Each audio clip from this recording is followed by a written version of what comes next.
உலக மக்கள் எல்லோருக்கும் வணக்கம். சிவம் ஜோதிடம் வாயிலாக நான் உங்கள் ஜி கோபால் பேசுகிறேன். இன்னைக்கு பேசக்கூடிய தலைப்பு வருடப்பலன்கள். இப்போ 2026 புது வருடம். இந்த வருடத்துக்கு உண்டான பலன்கள் ஒவ்வொரு ராசிக்கும் நம்ம பேச போறோம். இப்போ பேசக்கூடிய ராசி ஆகப்பட்டது ரிஷப ராசி. இந்த ரிஷப ராசியில தான் ரோகிணி நட்சத்திரத்தில் ரிஷப ராசியில் தான் இந்த வருடமே பிறக்கிறது. அப்ப இந்த ரிஷப ராசிக்காரங்களுக்கு இந்த பலன் எப்படி இருக்கும் அப்படின்னா, இப்போ ராஜ கிரகங்களான சனி, குரு, ராகு, கேது இவங்களை வச்சுதான் நம்ம பலன் சொல்றது. அப்ப டோட்டலா பாத்தீங்கன்னா, இப்ப அந்த குரு பகவான் ஆகப்பட்டது உங்களுக்கு 2ஆம் இடத்துல இருந்து ஜூன் மாதம் 2ஆம் தேதி கடகத்துக்கு உச்ச பலத்தோட அந்த குரு பகவான் போறார். அப்ப அது போக பாத்தீங்கன்னா, இந்த ராகு பகவான் ஆகப்பட்டது 10ஆம் இடத்துல உங்களுக்கு பாத்தீங்கன்னா தொழில் ஸ்தானத்துல அந்த ராகு இருக்கிறாரு. 11ஆம் இடத்துல சனி பகவான் நல்லா ஸ்ட்ராங்கா இருக்கிறார். அப்போ உங்களுக்கு இந்த பீரியட்ல இந்த வருஷம் ஏதாவது நல்ல பலனை கொடுக்குமா அப்படின்னா 80% நல்ல பலன் ரிஷப ராசிக்காரங்களுக்கு கொடுக்கவிருக்கிறது. ரிஷப ராசிக்காரங்களே, நீங்க சந்தோஷப்படலாம், ஆனந்தப்படலாம். ஏன்னா கடந்த அந்த 3 வருட காலத்துல ஒரு சிலர் ரிஷபராசியில் பிறந்து நல்லா இருந்தாங்க. ஒரு சிலர் ஆகப்பட்டது வேதனை, மன கஷ்டம், மனக்குழப்பம், வெளிநாடு போவதில் தடுங்கல், ஒரு வேலை செய்யறதுல ஒரு திருப்தி இல்லை, ஒரு இடத்துல பேப்பர் போட்டுட்டாங்க, இன்னொரு இடத்துக்கு போவோம்னு நினைச்சாலும் குழப்பம். இது மாதிரி வியாபார ரீதியாக, குடும்ப ரீதியாக நிறைய கஷ்டத்தை அனுபவிச்சாங்க. அவங்க எல்லாத்துக்குமே இது ஒரு விஸ்வரூப விடிவு காலத்தை உங்களுக்கு கொடுக்கிறது. அப்போ இந்த 2ஆம் இடத்துல இருக்கக்கூடிய அந்த குரு பகவான் 5ஆம் பார்வையாக உங்களுடைய ராசிக்கு 6ஆம் இடத்தை பார்க்கறாங்க. அப்ப அந்த 6ஆம் இடத்தை பார்க்கறதுனால உங்களுக்கு இருக்கக்கூடிய அந்த சத்ரு பயத்தை விட்டுருங்க. அதாவது உங்களுக்கு ரோகம், உடம்புல பாத்தீங்கன்னா சில பிரச்சனைகள் மருத்துவ ரீதியாக, மெடிக்கல் ரீதியாக நீங்க பார்க்கக்கூடிய சூழ்நிலையில் வரும். அது அந்த குரு பார்க்கறதுனால அதுல இருந்து தப்பிச்சு வந்தாச்சு. இன்னும் ஒரு சிலருக்கு ஆகப்பட்டது கடன். அப்ப அந்த கடன் மூலியமாக கஷ்டம், நெருக்கடி இருந்துச்சு, அதுவும் இப்ப தப்பிச்சாச்சு. ஆனா அதே சமயத்துல பாத்தீங்கன்னா, இந்த ராகு பகவான் ஆகப்பட்டது 10ஆம் இடத்துல, 10ஆம் இடத்தில் ஒரு பாவியாக இருக்கும்னு சொல்லியிருக்கிறாங்க. 10ஆம் இடம் என்பது தொழில் சார்ந்த இடம். அப்ப அந்த தொழில் சார்ந்த இடத்தில் ராகு இருக்கிறாரு. அப்போ பாத்தீங்கன்னா, நீங்க ஆசைப்பட்ட தொழில், ரொம்ப நாளாக முயற்சி பண்ணிட்டு இருந்த தொழில், ரொம்ப நாளாக இது செஞ்சே ஆகணும் அப்படின்னு நினைச்சிட்டு இருந்த தொழில், அதற்கு வாய்ப்பு கிடைக்காமல் எல்லாமே தடைபட்டு நிக்குது. அந்த தொழிலை இந்த பீரியட்ல நாம செய்யலாமா அப்படின்னா, இந்த ராகுடைய நிற்கக்கூடிய இடம் நல்லா இருக்குது.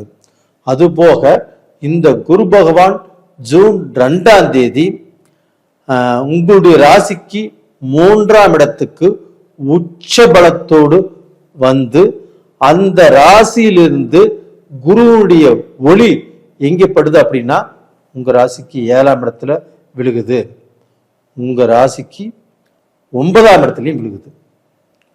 அப்போ அந்த 9ஆம் இடத்துல அந்த ஒளி விழுகும் போது கண்டிப்பாக உங்களுக்கு மிகப்பெரிய ஒரு பாக்கியம். அப்ப இந்த பாக்கியம் என்பது எந்த வழியில் வேணா வரலாம். யார் மூலியமா வேணாலும் வரலாம். அப்ப அந்த பாக்கியம் அப்படிங்கிறது உங்களுக்கு இருக்குதா இல்லையாங்கிறதா கேள்வி. கண்டிப்பாக இருக்கிறது. அப்ப அந்த குரு பகவானுடைய அந்த 9ஆம் பார்வை உங்களுக்கு கிடைக்கிறதுனால, அந்த வெளிச்சம் உங்களுக்கு வர்றதுனால கண்டிப்பாக நீங்க போகக்கூடிய பாதை இருட்டாக இருந்தது. இப்ப இந்த வெளிச்சம் கிடைச்சிருக்குது. இந்த வெளிச்சத்துல கண்டிப்பாக உங்களுக்கு நல்லது எது, கெட்டது எது, எந்த வழியில போகணும், எந்த வழியில போகக்கூடாது அப்படிங்கிறத உங்களுக்கு கிளியரா தெரியும். ஒரு பிசினஸ் ஆரம்பிக்கலாமா, ஆரம்பிக்கலாம். ஒரு வேலைக்கு போகலாமா, போகலாம். இப்படிப்பட்ட யோகங்கள் ஆப்பட்டது உங்களுக்கு இந்த பீரியட்ல கண்டிப்பாக இருக்கிறது. அப்ப அது போக இந்த 11ஆம் இடத்தில் இருக்கக்கூடிய சனி பகவானும் உங்களுக்கு பாத்தீங்கன்னா தொழில் மூலியமாக லாபத்தை கொடுப்பார். அப்ப அந்த குரு, ராகு, சனி இந்த 3 கிரகங்களும் நல்ல ஸ்தானத்துல இருந்து உங்களுக்கு நல்ல வழி காட்டுறாங்க. அப்ப இந்த பீரியட்ல பாத்தீங்கன்னா உங்களுக்கு ஆகாதவங்க யாரு அப்படின்னா, உங்க கோடையே இருந்து குழி பறிக்கிறவங்க. அப்ப உங்களுக்கு பாத்தீங்கன்னா நெருங்கிய நண்பர் போல இருந்து உங்களுக்கு அவங்கனால ஏமாற்றங்கள் நடக்கும். ஒரு பிசினஸ் அவங்களோட சேர்ந்து செஞ்சாலும் அதுல பாத்தீங்கன்னா உங்களுக்கு தடைகள் உருவாகும். அப்ப டோட்டலா பாத்தீங்கன்னா நீங்க நல்ல சிந்தனை பண்ணி, நல்ல யோசனை பண்ணி, யாரு கூட சேரலாம், யாரு கூட சேரக்கூடாது, இந்த பிசினஸ் நம்ம செய்யலாமா, இந்த வியாபாரத்தை நம்ம ஆரம்பிக்கலாமா, இந்த தொழிலுக்கு போலாமா அப்படின்னு முயற்சி பண்ணி முடிவு பண்ணி செய்யுங்கள். ஆனா பாத்தீங்கன்னா உங்க சுத்தி இருக்கக்கூடிய யாரையுமே நம்ப வேண்டாம். ஏன்னா நீங்க எல்லாத்தையுமே நம்பி நம்பி நம்பி மோசம் போனது போதும். அண்ணன் தம்பி ஆகட்டும், அக்கா தங்கச்சி ஆகட்டும், பழக்க வழக்கமாகட்டும், சொந்தக்காரங்களாகட்டும், இதன் மூலியமாக நிறைய பாதிக்கப்பட்டுட்டீங்க. நிறைய அனுபவத்தை சம்பாதிச்சிட்டீங்க. அந்த அனுபவத்தை வச்சு நீங்க வாழ்ந்து காட்டணும். வாழ்ந்து காட்டி அவங்களுக்கு முன்னாண்ட என்னால வாழ முடியும், நான் சம்பாதிச்சு, நான் சாதிச்சு, நான் நல்ல பொசிஷனுக்கு வந்துட்டேன் அப்படிங்கிறது அவங்களுக்கு தெரியணும். அவங்க பார்த்து பொறாமப்படணும், பெருமைப்படணும். இந்த மாதிரி சூழ்நிலையில் உங்களுக்கு இந்த வருஷத்துல இருக்குது. அதே சமயத்துல உங்களுக்கு 11ஆம் இடத்துல அந்த ராகு இருக்கிறதுனால வெளிநாடு சம்பந்தப்பட்ட யோகமும் இருக்கிறது. வெளிநாட்டுக்காரங்க மூலியமாக உங்களுக்கு பிசினஸ் தொடங்கக்கூடிய வாய்ப்பும் உங்களுக்கு இருக்கிறது. 10ஆம் இடத்துல அந்த ராகு இருந்ததுனால வேற ஜாதி, வேற மதம், வேற இனம், வேற மொழி பேசுறவங்க இவங்களுடைய நட்போ, இவங்களுடைய தொடர்போ, இல்லை இவங்க இருக்கிற இடத்துக்கு நீங்க வெளிநாட்டுக்கு நீங்க போயோ ஏதாவது ஒரு பிஸ்னஸ் ஆரம்பிக்கக்கூடிய வாய்ப்பு நல்ல முறையில் இருக்கிறது.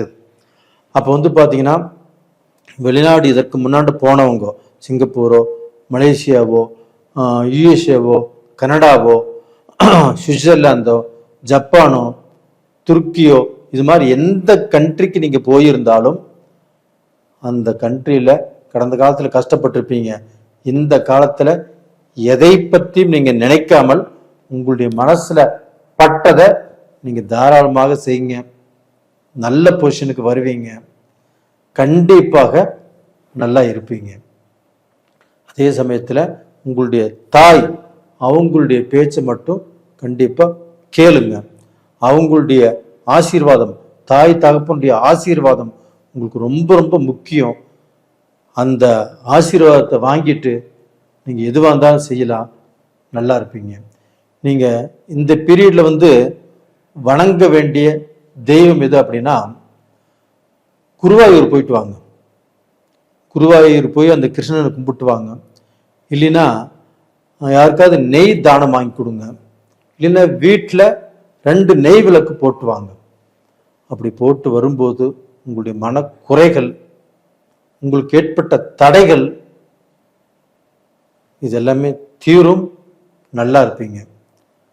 நேயர்களே, நான் இந்த பதிவு உங்களுக்கோசரம் ரொம்ப கஷ்டப்பட்டு இந்த பதிவு பார்த்தீங்கன்னா நாம் ஆராய்ச்சி பண்ணி உங்களுக்கு சொல்லியிருக்கிறோம். கண்டிப்பாக நிறைய பேர் பார்க்குறீங்க. பார்த்துட்டு லைக் பண்ணுங்கள், சப்ஸ்கிரைப் பண்ணுங்கள். நிறைய பேர் இப்போ ஜாதகத்தையுமே அனுப்பிச்சு கேட்டுட்ருக்கிறீங்க. உங்கள் எல்லாத்துக்குமே என்னுடைய மனமார்ந்த நன்றிகள். உங்களிடமிருந்து விடைபெறுவது உங்களின் ஜி கோபால். நன்றி, வணக்கம்.